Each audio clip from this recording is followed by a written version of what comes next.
What's up and welcome back to the Chris Gates Fitness Podcast. Thanks for being here. This is part of our two-part holiday spectacular. And if you're watching on YouTube, shout out to you. You get to see me in my Mary and Dwight Christmas sweater as I record this one. And as you're listening, it's Christmas. So Merry Christmas. Hope you're having a great day.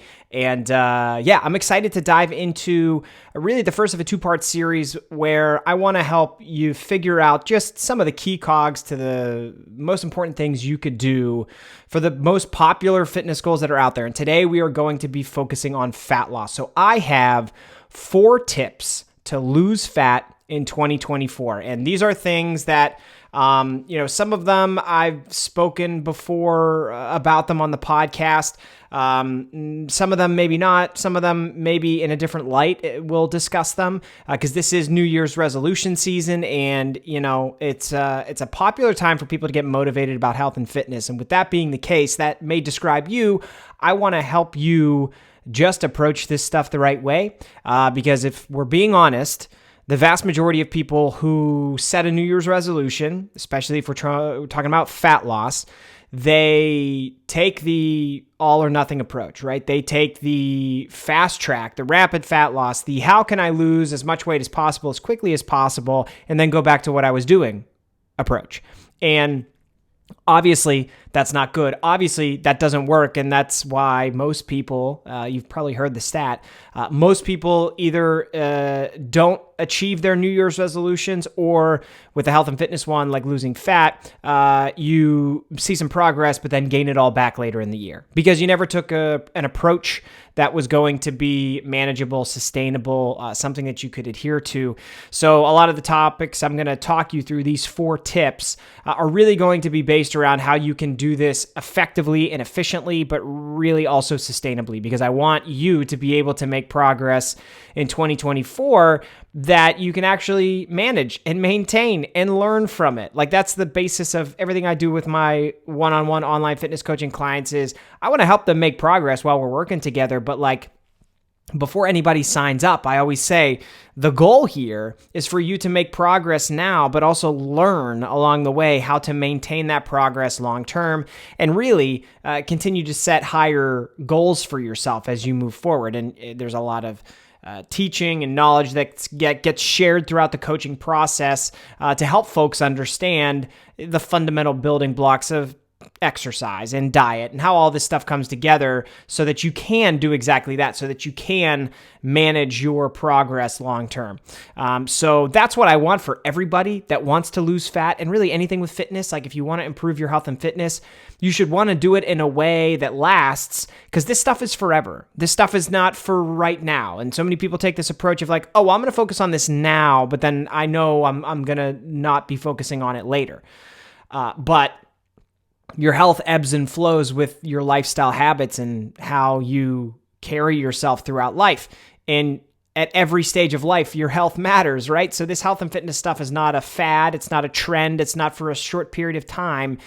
It's for forever. So you might as well find an approach that you can adhere to and enjoy and actually use forever. So let's get that fat off here in 2024 and do it the right way. And I'm excited to dive into 4 tips today that will hopefully help you do that. Real quick though, before we dive into the content of this episode, want to remind you, I mentioned this in last week's episode, so in case you missed it, I will be opening coaching applications on January 3rd, 2024. That's Wednesday, January 3rd, 2024. Coaching applications will open up and go live. I will be running a sale, 50% off your first month of one-on-one online fitness coaching.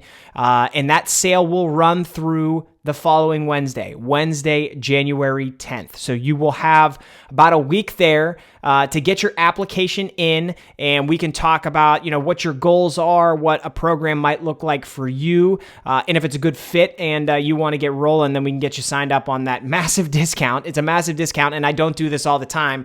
Quite frankly, I almost never do sales like this. I do them very infrequently throughout the year, and after January 10th, coaching applications will close again until the next time I come on this podcast and say they're opening back up. And I've mentioned it before. I try to keep the amount of people I work with to, a manageable minimum, just because, or I guess manageable maximum, because I have 2 jobs. I have 3 kids. There's only so much time I can allocate to everything. And with coaching, with the folks I work with the clients that I have, I want them to get the best possible experience that they can. And I truly believe that my coaching program is the most personalized coaching program that you're going to find, especially at the cost. So I want to be able to give you all the support that you need. And a part of doing that is limiting the amount of people that I work with. So if you're interested, make sure you have Wednesday, January 3rd, 2024 marked on your calendar. I will put a link to my coaching page in the show notes. And if you got that date circled on the calendar, put a notification in your phone. Do whatever you got to do. Make sure you get your application in on that date. You can get the huge discount on your first month of coaching, and we can get you on a program that's actually going to work for you. Okay, so looking forward to that. The countdown has begun, and super excited to bring some new folks into the coaching program. But all right, with all of that said, let's dive into the topic of today, which is again 4 tips to lose fat in 2024. Okay, and let's start with nutrition, because with any type of fat loss goal, there's so many different ways you can approach it, right? There's diet, there's exercise, there's these lifestyle habits that you can incorporate, and it all matters, but nothing is going to move the needle as much as your diet, as your nutrition, as managing what you put in your mouth the right way. And I've talked a lot in previous podcast episodes, about things with tracking your nutrition, flexible dieting, how to manage your diet and do it in a sustainable way. And all of that stuff still applies.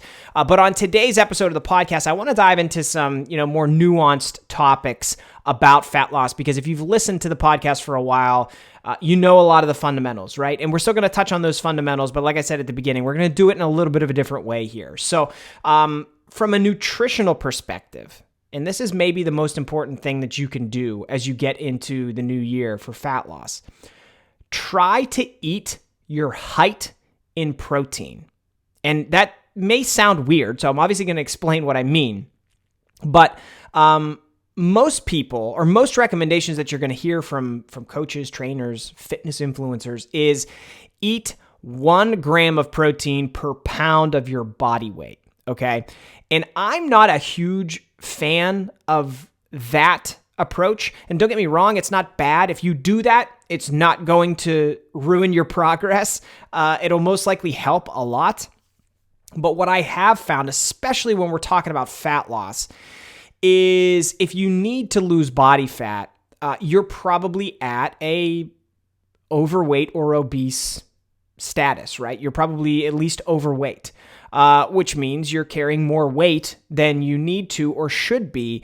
And because of that, if you match your protein with your body weight, you are probably going to be eating far more protein than you actually need. And let's say you're 200 pounds, 250 pounds, 300 pounds.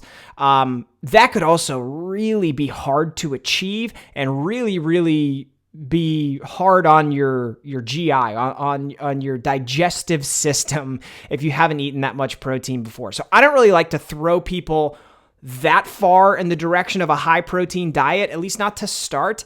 And we have a lot of research that shows that much protein is actually overkill. Again, it's not going to hurt you to eat that much protein, but you don't necessarily need that much. And for most people, that's not even feasible. So what I like to recommend is to eat your height in protein. And by that, I mean your height in centimeters. Okay.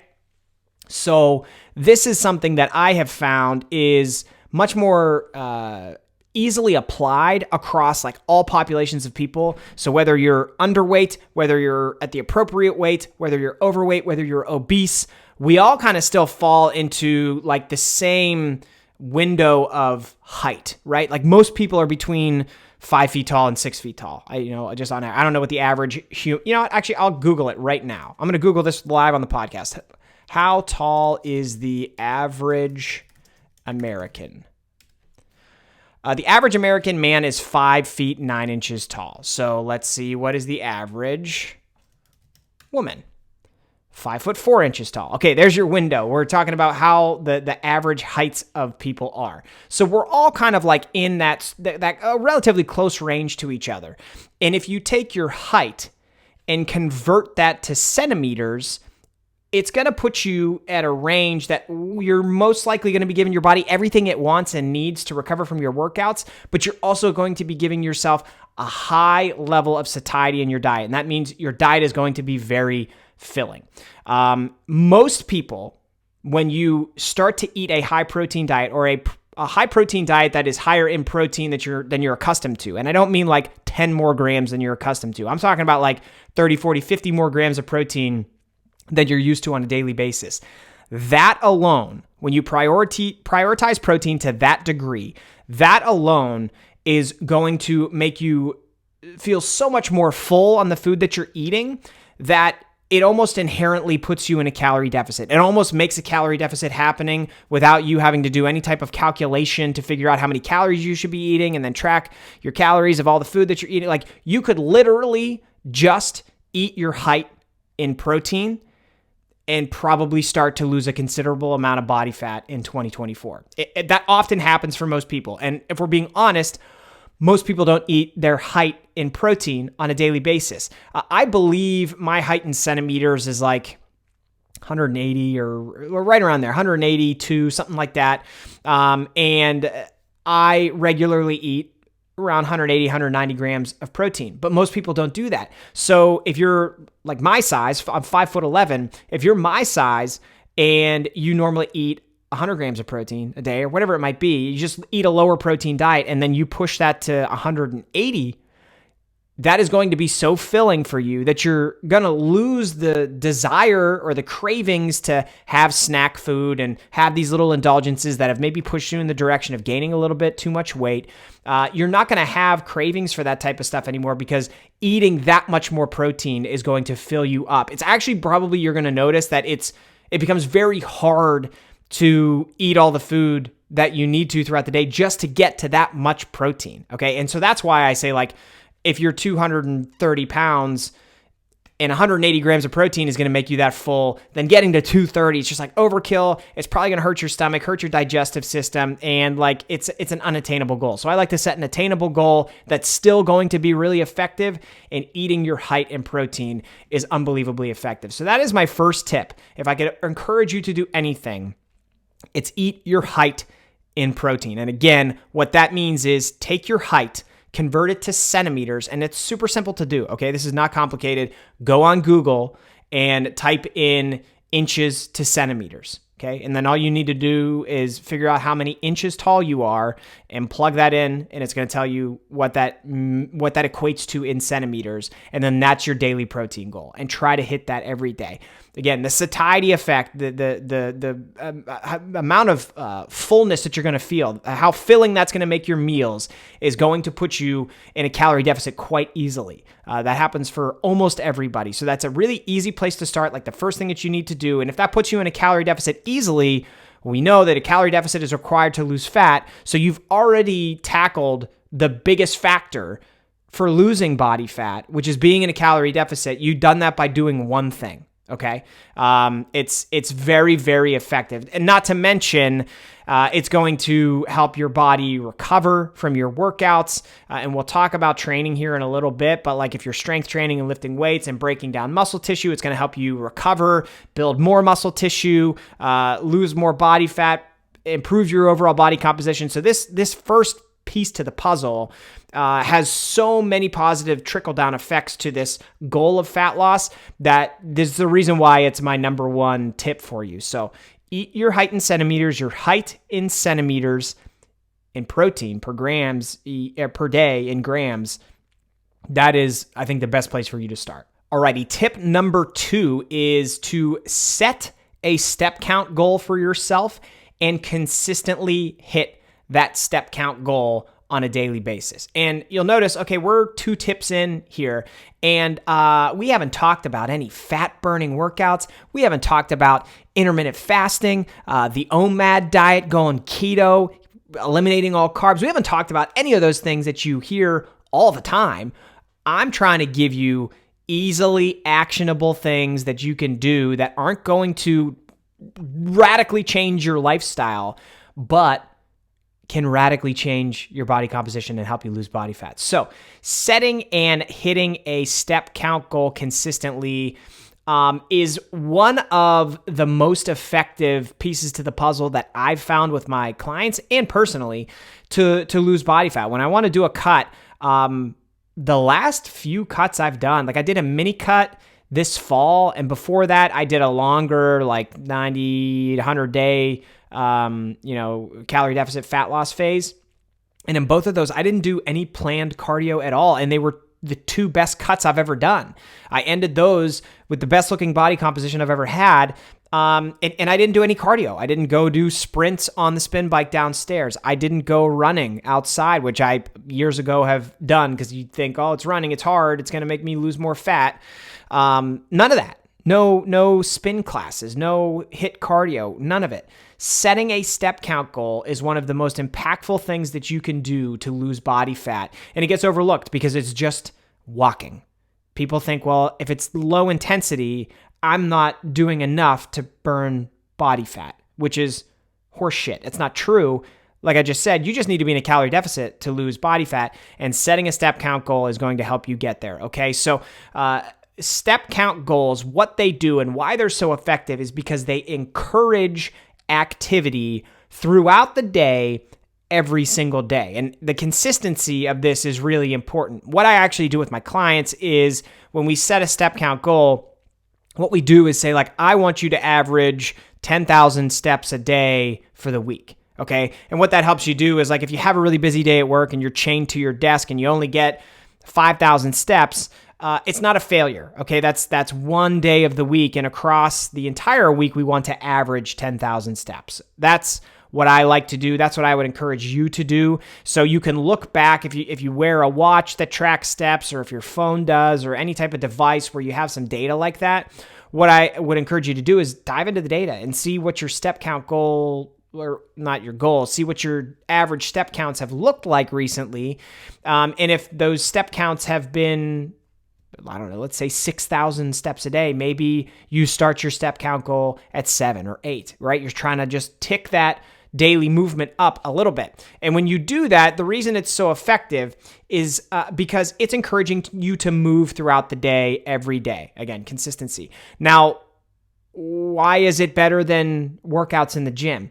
Well, this has actually been studied that the amount of calories that you burn when you're in the gym is a very small percentage of the calories that you burn throughout the day, every day.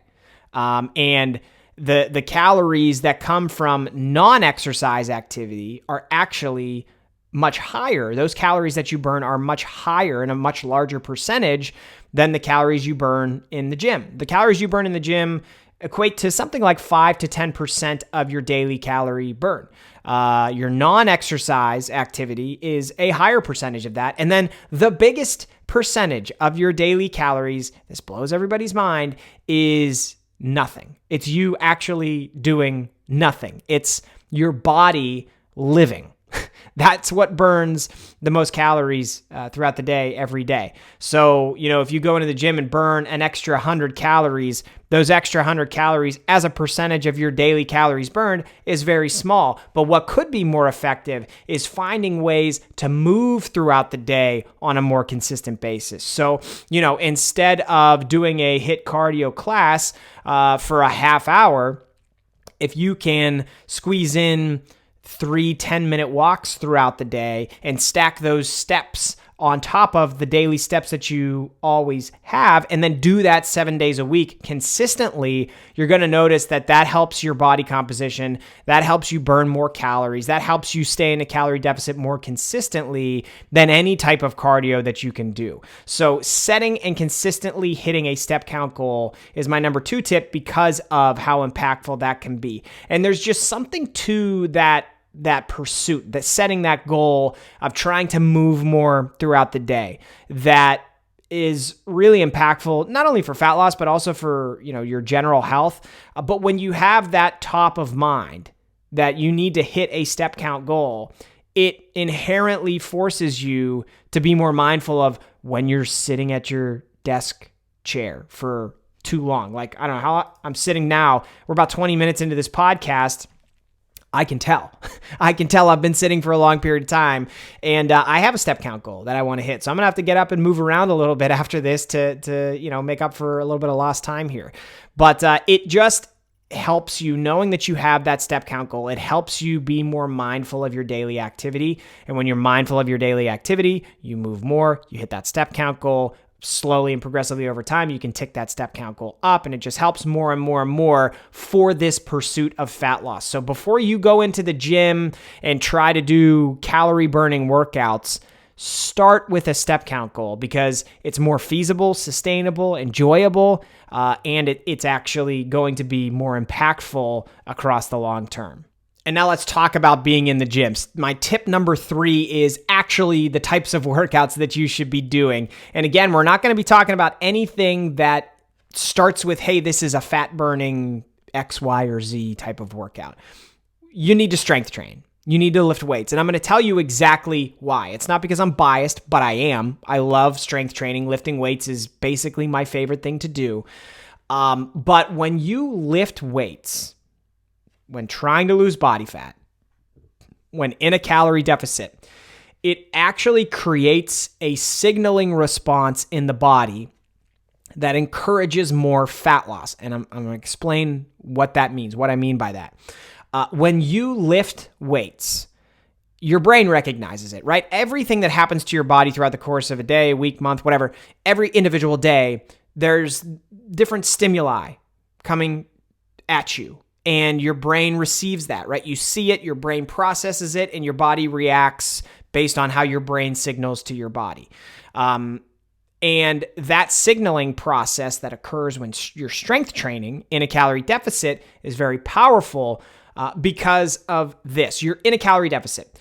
When you're in a calorie deficit, your body is searching for extra energy to get through the day. And that's how fat loss occurs. So when you're in a calorie deficit, you're eating less calories than your body needs, which means there's less energy. Calorie is a unit of energy. There's less energy coming into your body than you are expending.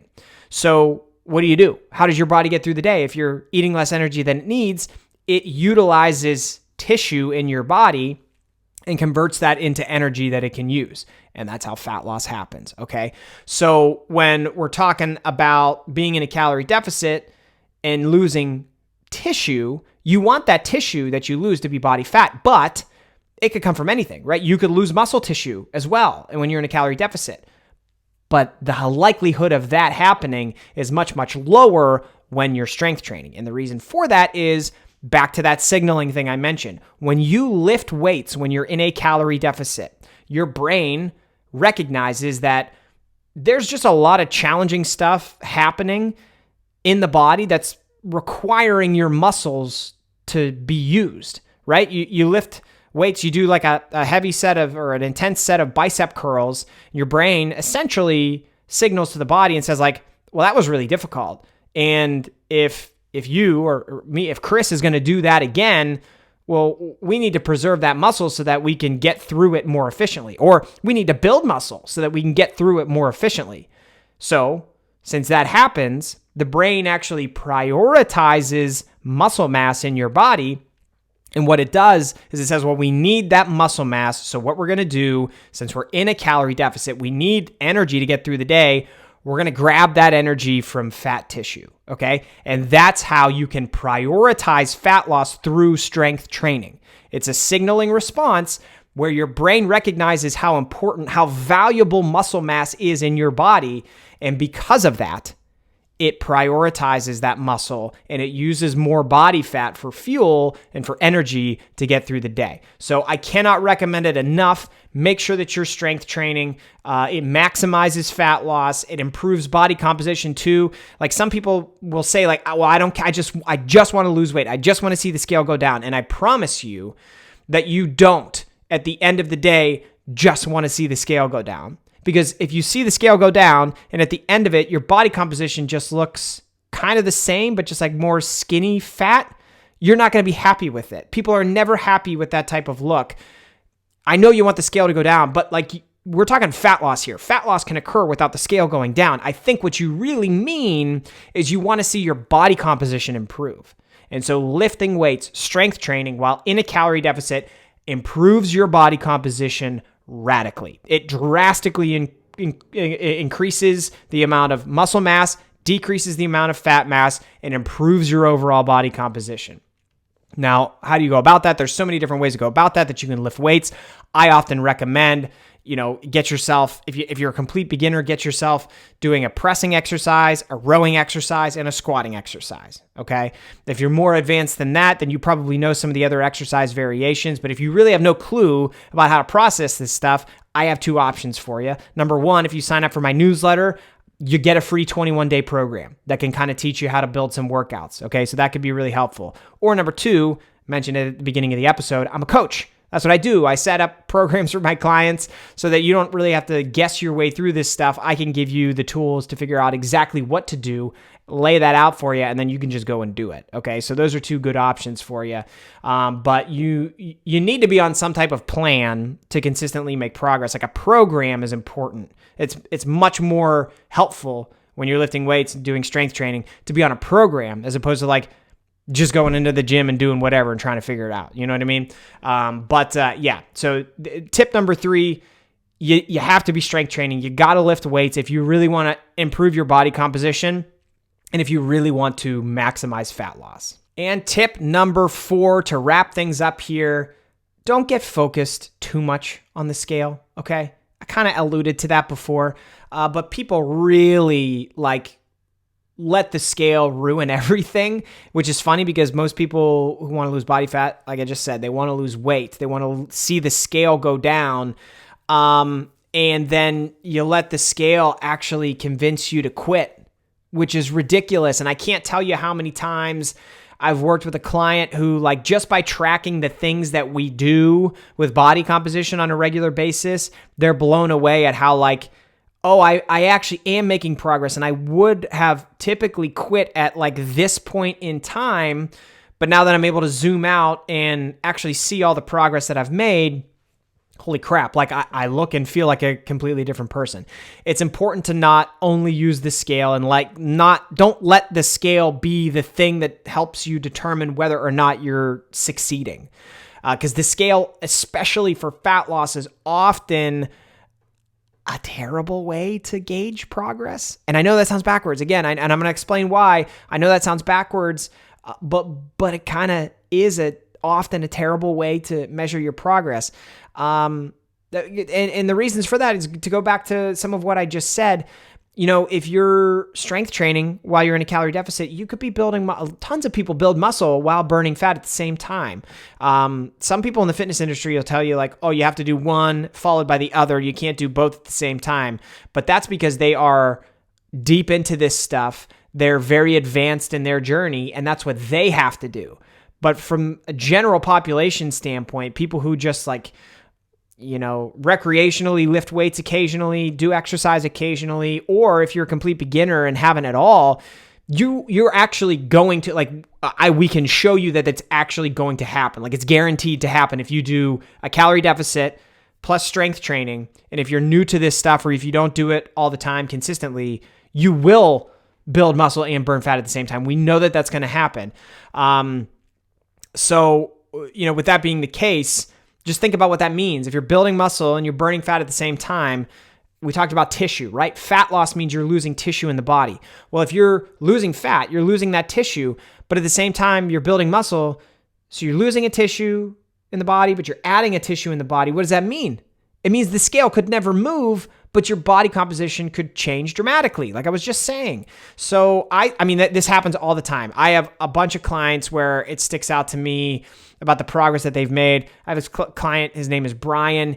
He's done an unbelievable job. He's only seen the scale come down maybe like 8 or 9 pounds over the course of the year, but his muscle mass has gone up dramatically. So we know that he's lost a whole hell of a lot more body fat than that. And we take pictures so we see the fat loss that he's had. Another client of mine, Ryan, he's gotten so unbelievably strong. And again, he's lost over the course of a year, maybe 10 pounds. But with his lifting, he actually maxed out of the available weight in his gym.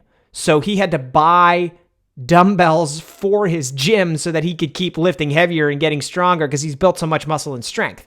Okay, so his body composition is changed dramatically, but the scale hasn't changed dramatically. And when the scale doesn't change dramatically, most people think like, well, this program isn't working, or what I'm doing isn't working. My plan sucks. I'm not the type of person who can lose weight, so I quit. And that's when people actually quit. And that's the shame of it, because you probably actually weren't making progress. You're not just tracking all of the things that you should be. So back to the tip here. Don't rely solely on the scale to help you understand whether or not you're making progress. Two things that I would encourage you to do in addition to, we want to step on the scale. It's a helpful unit of measure. It's not the only one, and you shouldn't only do that. Do that in addition to these two things that I do with my clients every single week. Waist measurements. That's the first one I want you to do. And I should run it back and re-speak what I just said. We don't do these every week. I'll explain to you how to do these and when you should schedule them. We do weigh-ins every week. We do it every other day for the most part. Waist measurements are number 2.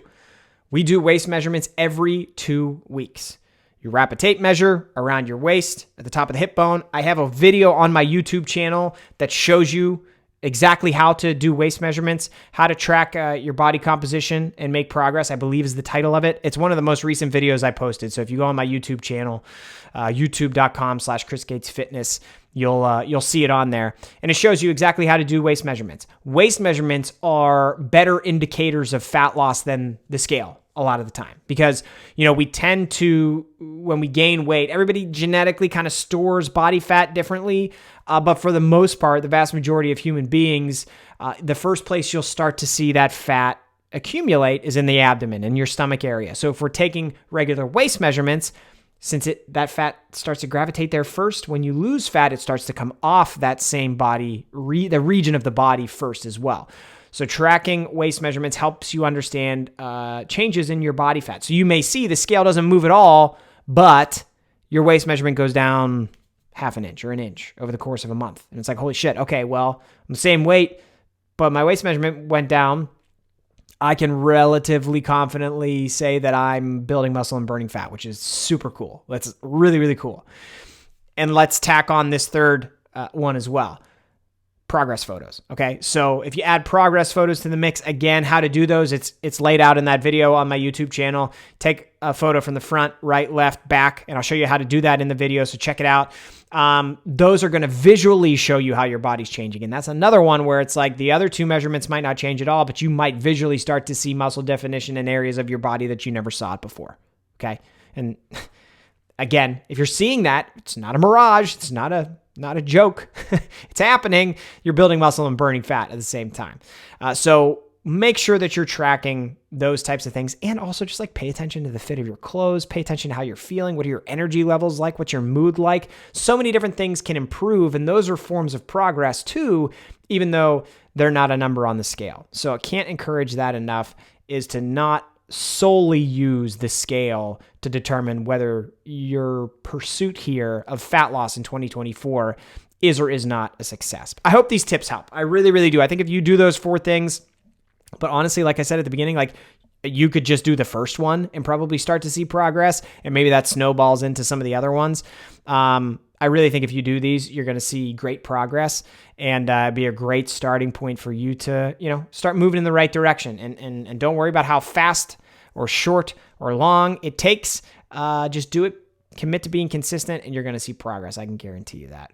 And if, you're looking for some help along your journey, like I said at the beginning of the episode, January 3rd, 50% off your first month of coaching. I'm super excited for that. Check out that coaching link in the show notes if you want to learn more, and mark your calendar. Set up your calendar alert. Put my website in there, chrisgatesfitness.com/coaching, and we can get you signed up. So, all right. Thank you so much again for listening. I really do appreciate it. And make sure you tune in next week. So make sure you're subscribed. Okay. And make sure you tune in next week when we talk about how to build muscle in 2024. But until then, thanks for listening, and I'll talk to you again soon.